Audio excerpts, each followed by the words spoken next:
Hey, what's up guys? Welcome to Quick Tech Tips and Reviews. My name is Tony, and with this channel we bring you guys a variety of tech-related content. If this is your first time here, be sure to subscribe and hit that little bell down below so that you're alerted to when new content is being released. In today's video, I thought I would take a moment to give you a post-Hurricane Florence update of what's happening in this area, and to say thank you to all of you who reached out to us to make sure we were doing okay. As it turns out, we were without power, internet, and cell phone service for just about 4.5 days, which in the big picture really isn't all that bad. We were very fortunate, we're all safe, we didn't have any damage to our house. So I'm thankful for that. During the time the power was out, the comments and emails were still coming into the channel, however I just couldn't access them. So now that we're back up online, I thought it would take a few minutes to answer some of those comments and questions that you have. So within our community, we sustained some minor damage. We were very lucky, mainly trees down, some signage as well. Our homes sustained some minor damage, like siding being blown off, mainly roofing shingles missing, causing interior leakage and some damage to ceilings. Here's a clip of entering Highway 74. On the right side, you'll see some trees down and some debris. As we enter onto the main part of the highway, we had to get all the way over into the left passing lane because you'll see here in the video that the right lane is just covered in debris.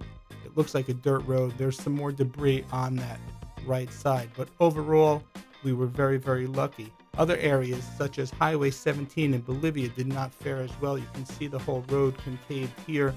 Also, local streets have sinkholes as well. This is a neighborhood, I'm not exactly sure where it is, but you can see the devastation caused by Hurricane Florence here.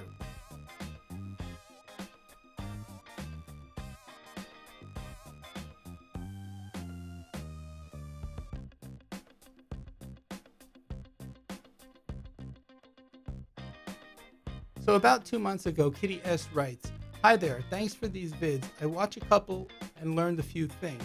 However, I'd really appreciate it if you can please do a step-by-step tutorial vid for this scenario, and that's connecting an internet modem to an edge router to an airport extreme."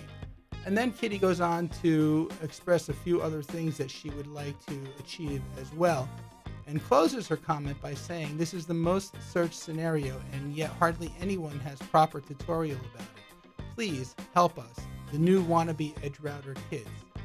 So I responded to Kitty initially after her original post stating that I had Airport Extreme and Airport Express equipment, but I got rid of that 3 years ago when I moved over to the Ubiquiti line of products. However, I did say if I would get my hands on an Airport Extreme, I would gladly make the video for her. Since that time, about 12 hours ago actually, Ryan writes to Kitty, and I'm going to summarize Ryan's post. He basically said, "I understand that you have this equipment and how you would want to use it because you own it, but you're probably better off just taking it, putting it up on eBay and putting the money towards new wireless equipment." And Kitty, I can't agree with Ryan more. I've been an Apple guy my whole life. I'm still an Apple guy. I use their desktops, I use their laptops, I use their mobile devices. But I have to tell you, there are much better wireless products out on the market. Airport Extremes are great in their day, but it's antiquated technology. So with that, Kitty responded to Ryan and said, "I am on a TP-Link Archer C9 at the moment. My Ubiquiti router Edge X is sitting idle because it's too complicated for me to configure. I'll get it to working as LAN on my PC, but if I get the AP, I'm not sure I would be able to configure it myself. Ubiquiti makes great products, but hardly any mean to easily configure their products," and then a sad face. So, Kitty, here's what I have to say to that last comment.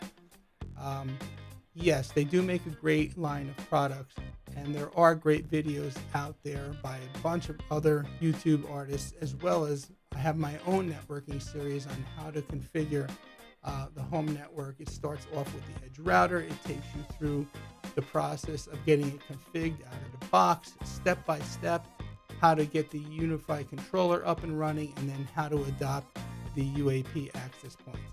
So I'm pretty sure that would be a series that you can follow, and I'll put the link to that up above. So I want to thank you guys both for commenting, and good luck and keep me posted. 2 days ago, Greg writes on the video, he comments on the video, how to port forward from an edge router. Greg writes, "You confused me when you unchecked the auto firewall and created the rule. You didn't add the local IP that traffic was being forwarded. For example, I want to open up my PC to RDP so I can connect to my PC from work. My PC IP is 192.168.0.6. I know the RDP port is 3389. It made sense the way you did it with the auto firewall turned on, but not when you turned it off and created the rule manually. Did I miss something?" Well, first off, Greg, thanks for sending in your comment. You also sent me an email. I think you duplicated your comment in an email, but went into a few other things as well. I apologize. I didn't mean to confuse you. If I did, maybe I wasn't clear in my delivery. So I'm going to go through the process one more time with you and try to be a little clearer this time around, and hopefully it'll make more sense. So I'm in my edge router, and I'm looking at the port forwarding tab, and I've already entered the rule. I'm recreating what I was talking about in that video. So I've added the port forwarding rule, port 80 on protocol TCP, the internal IP address of my web server, the port forward to port, and just the description web. And if you look under advanced options here, you can see that I don't have the auto firewall enabled. Now, when the auto firewall is enabled, that creates all the magic in the background. It basically tells the edge router to open up the port to allow the information that you specified here, this traffic, to get to your internal web server.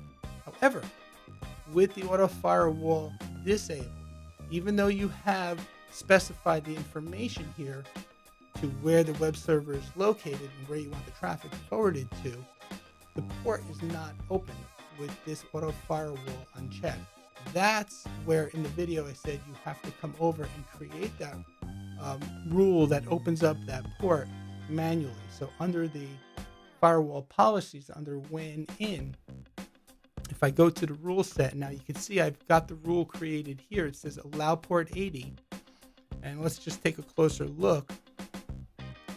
So it's allow port 80, accept, it's enabled, protocol TCP, and under destination, I'm basically saying port 80, which basically is just telling the edge router to open up this port. And I think where you're getting confused is that I didn't put any of the forwarding information, the traffic forwarding information, in other words, the IP address of the internal web server, in that rule. But that rule is just meant to open up the port and will work in conjunction with this port forwarding rule that you have in place here. Now, I hope that clears it up. Just to take this a step further, if you were to delete this rule or not have created the port forwarding rule and opened up port 80 here in the firewall, obviously the information would not get to your web server. If you don't go the port forwarding option and put the forwarding information here, then the other option would be to create a DNAT rule that would again work in conjunction with